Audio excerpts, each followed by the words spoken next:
వేసుకుందాము పచ్చళ్ళు. ఇప్పుడు ట్రై చేద్దాం, ఎలా ఉందో చూద్దాము. కలుపుతుంటేనే నోరు ఊరిపోతుందండి. తక్కువ అన్నంలో ఎక్కువ పచ్చడి కలుపుకోండి, చాలా బాగుంటది.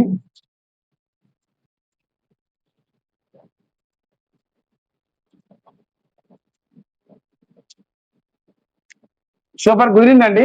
మీరు కూడా ఒకసారి ట్రై చేయండి, కమెంట్ బాక్స్ లో కమెంట్ చేయండి ఎలా వచ్చింది ఏంటనేది. నాకైతే ఎక్సలెంట్ గా వచ్చింది.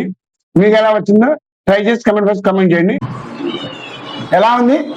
సూపర్. మీరు కూడా ట్రై చేయండి ఒకసారి. Welcome to my channel.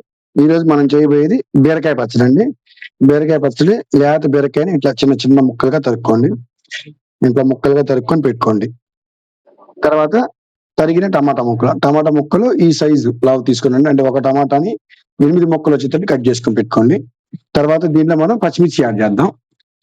ఈ బీరకాయ తినడం వల్ల కలిగే ప్రయోజనాలు మీకు లాస్ట్ లో చెప్తానండి. ఇది పిల్లలకి పచ్చడి రూపంలో చేసి పెట్టండి. ఎందుకంటే కూర తినరు కాబట్టి, సో పచ్చడి చేసి పెట్టండి. దీనివల్ల కలిగే ఉపయోగాలు ప్రయోజనాలు తింటే మనకి అన్ని ఏమేమి ఉంటాయి అనేది మొత్తం మీకు క్లియర్ గా ఎక్స్ప్లెయిన్ చేస్తానండి.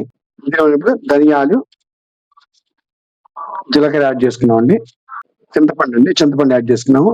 గ్యాస్ ట్రబుల్ ఉన్న వాళ్ళు చింతపండు అవాయిడ్ చేయండి అండి, వేయొద్దు. గ్యాస్ ట్రబుల్ ఉన్న వాళ్ళు చింతపండుని వాడుకోవద్దు. ఇలా కొంచెం ఆయిల్ యాడ్ చేసుకోనండి. మనకి పచ్చిమిరకాయలు అన్ని వేగాలి కదా, వేగడానికి కొంచెం ఆయిల్ యాడ్ చేసుకోండి. అలా మూత పెట్టేయండి అండి. మూత పెట్టేస్తే పచ్చడి తొందరగా మగ్గిద్ది. వేగుతుంది కదా. ఇలా మన పైకి కిందకి ఒకసారి కిందకి పైకి కిందకి వచ్చేటట్టు ఆయిల్ కూడా మొత్తం కలిసేటట్టు చేసుకున్నాను. ఇంకో టిప్ ఏంటంటే, దీంట్లో బీరకాయ తినటం వల్ల మన లివర్ పనితీరు చాలా బాగుంటుందండి. మన బ్లడ్ ని ప్యూరిఫై చేయడానికి ఉపయోగపడుద్ది ఈ బీరకాయ అనేది. సో అందుకని చిన్నపిల్లలు తింటారు కాబట్టి ఖచ్చితంగా మీరు పచ్చళ్ళలో ట్రై చేయండి. కన్ఫర్మ్ గా పిల్లలు తింటారు. ఇప్పుడు 4 చిన్నీలు యాడ్ చేసుకున్నాం అండి. ఈ బీరకాయ తినడం వల్ల ఇంకో ప్రయోజనం ఏంటంటే అండి, బీరకాయ తినడం వల్ల ఇమ్యూనిటీ పవర్ ఇంప్రూవ్ అయ్యింది మన బాడీకి. సో కరోనా టైంలో ఇమ్యూనిటీ పవర్ లేక ఎంతమంది చనిపోయి మనం చూసాం కదా.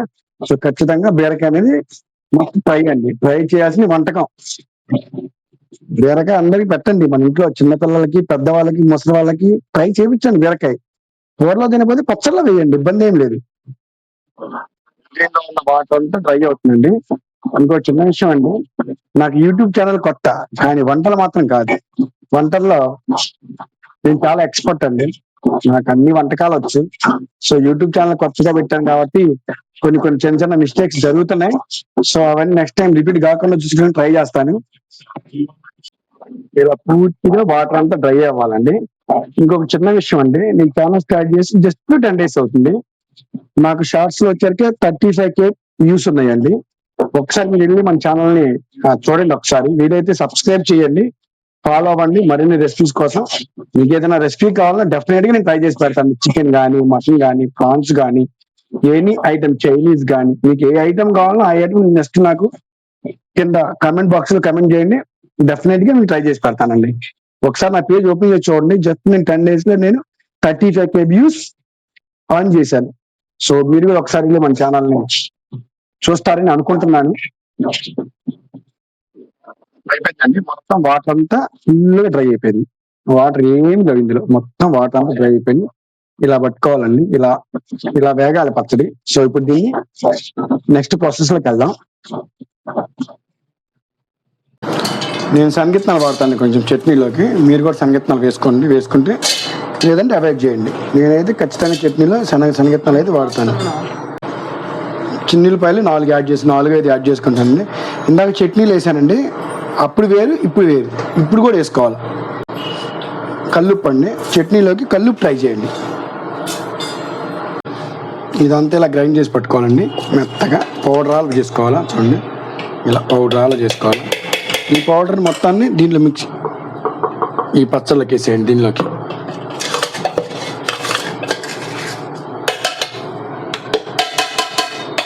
తర్వాత దీనిలో కొంచెం కొత్తిమీర, కరివేపాకు ఉంటే దాన్ని అట్లా యాడ్ చేసేయండి. ఇప్పుడు దీని అంతా మిక్సీ పడదాం. యాక్చువల్గా అయితే దీన్ని రోకల్ అంటే ఏమంటారు రోట్లో రుబ్బుకుంటే చాలా బాగుంటుందండి బీరకాయ పచ్చడి. కానీ ఇప్పుడున్న పరిస్థితుల్లో మనకి రోళ్ళు ఎక్కడ అవైలబుల్ లేవు కాబట్టి మనకి మిక్సీయే తప్పదు. చూడండి అయిపోయింది. చట్నీ ఎప్పుడు మెత్తగా పట్టుకోకూడదండి, కొంచెం పలుగ్గా పట్టుకోండి. చూడండి కొత్తిమీర ఎట్లా కనపడుతుందో క్లియర్గా, తర్వాత మనం వేసిన కరివేపాకు ఎంత బాగా కనపడుతుంది చూడండి. ఇది ఎలా ఉందో టేస్ట్ చేసి చెప్తాను.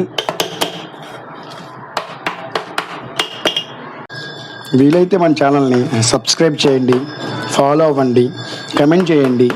మీకు ఏ రెసిపీ కావాలంటే ఆ రెసిపీ నేను డెఫినెట్గా ట్రై చేసి పెడతానండి. థ్యాంక్ యూ అండి.